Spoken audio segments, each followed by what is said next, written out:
वक्फ board ये कुछ लोगों ने अपनी निजी मालूमात समझकर यूज करना चालू किया है और ये मराठवाड़े के अंदर ये सबसे ज़्यादा हो रहा है, क्योंकि हम हैदराबाद संस्थान से विलीन थे, हैदराबाद संस्थान में हम जुड़े हुए थे और इसीलिए निज़ामियत की जो एक इधर वक्त की जो ज़्यादा प्रॉपर्टी है उसको अपने अपने तरीके से हर एक जन हैंडल कर रहा है। फिर उसमें राष्ट्रवादी कांग्रेस रहो या एमआईएम रहो, अभी उनके साथ तो शिवसेना भी है, क्योंकि शिवसेना भी अब वक्फ बोर्ड पे नजर रख रही है, क्योंकि उनके साथ सभी ये दलों के साथ ये काम कर रहे हैं। तो इन्होंने ये वक्फ बोर्ड को पूरा लूट लिया है, इसलिए मैं आप आए हैं इसलिए बताना चाहता हूँ। मैं संक्षिप्त में आपके पास पूरा पुरावे के साथ मैं कुछ कागज पत्र देना चाहता हूँ। इसमें हमारे शहर के कुछ माजी आमदार है, कुछ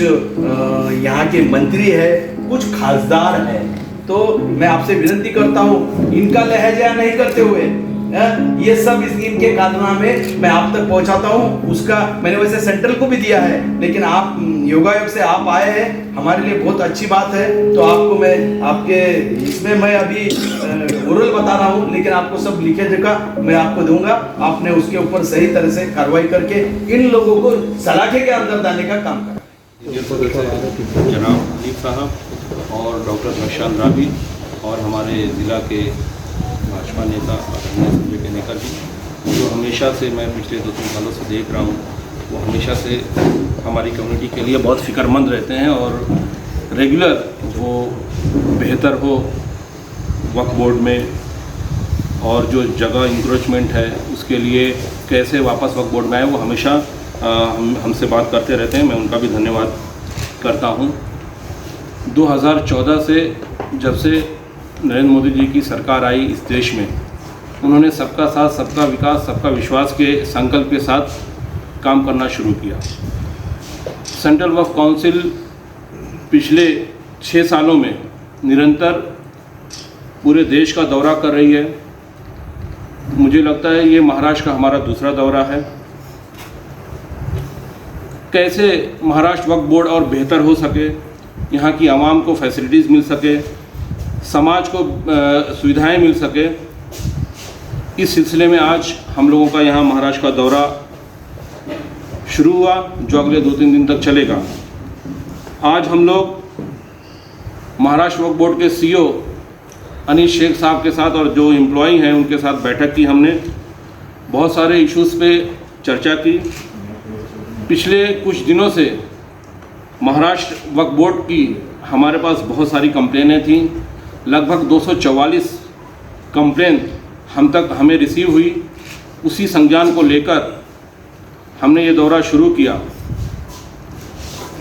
सेंट्रल वक्फ काउंसिल ने हमेशा ये प्रयत्न किया है, ये प्रयास किया है कि वक्फ बोर्ड की जो प्रॉपर्टीज़ है, वक्फ बोर्ड की जो जायदाद है, वो इंक्रोचमेंट है जो, उसको कैसे कब्ज़ेदार माफियाओं से छुड़ाया जाए और समाज के लिए स्कूल, कॉलेजेस, हॉस्पिटल बनाया जाए। पूरे देश में आज सेंट्रल वक्फ काउंसिल के बहुत सारे प्रोजेक्ट चल रहे हैं, जो प्रदेशों को हम लोग ग्रांट देते हैं, 100% भी है, और वक्फ डेवलपमेंट कमेटी जो है वो वक्फ प्रॉपर्टीज़ को डेवलप करती है। महाराष्ट्र और ख़ासकर मुंबई देश की आर्थिक राजधानी है जो महाराष्ट्र में आती है। महाराष्ट्र से हमें बहुत ज़्यादा उम्मीदें थी और महाराष्ट्र से सबको उम्मीद रहती है, क्योंकि महाराष्ट्र जो मुंबई है वो आर्थिक राजधानी है। लेकिन दुर्भाग्य से महाराष्ट्र से और मुंबई से हम तक कोई प्रपोज़ल नहीं आया, कोई प्रपोज़ल नहीं मिला जिससे हम वक्फ प्रॉपर्टी से डेवलप कर सकें और हमारे समाज के लोगों को उसका फ़ायदा पहुंचा सके। आज यहाँ पे हम लोगों ने कुछ पॉइंट्स पे बात की, जैसे वक्फ बोर्ड जब रन करता है, वक्फ बोर्ड जब चलता है, तो उसका 1% जो रेवेन्यू इनकम जनरेट जो होता है, जो इनकम होती है, उसका 1% सेंट्रल वक्फ काउंसिल को जाता है। उस पर चर्चा हुई। महाराष्ट्र वक्फ बोर्ड की जो हालात है वो बहुत ही दयनीय है। आप सोचिए 37 ज़िला है, लेकिन इनके पास जो ऑफिसर हैं देख रेख करने वाले वो सिर्फ 12 हैं। तो अगर जो आप 36-37 ज़िले को कवर करते हो तो कम से कम आपके पास 214 और स्टाफ की यहाँ पे ज़रूरत पड़ेगी, ताकि वक्फ बोर्ड अच्छे से चल सके, रेवेन्यू जनरेट हो सके, प्रॉपर्टीज़ की और जायदाद की का तहफ़्फ़ुज़ हो सके। आप ये देखिए 37-36 ज़िले को सिर्फ 12 लोग कैसे चला सकते हैं। जब इनके पास कोई कंप्लेन आती है तो हमारे वक्फ बोर्ड से ऑफिसर जाते हैं, वहाँ पे काम कोई इलीगल चलता है तो रुकवाते हैं, फिर जब यहाँ पे आते हैं फिर वहाँ काम चालू हो जाता है। तो कहीं ना कहीं यहाँ पे बहुत सारी कमी है। हमारी सीओ साहब से बात हुई, उन्होंने कहा हमने लेटर लिखा है महाराष्ट्र गवर्नमेंट को कि कम से कम हमें स्टाफ दिया जाए ताकि हम अच्छे से वक्फ बोर्ड को चला सकें। आज वक्फ बोर्ड की इतनी प्राइम लोकेशंस पे हमारी प्रॉपर्टीज़ है, लेकिन कहीं ना कहीं वक्फ माफियाओं के कब्जे में है।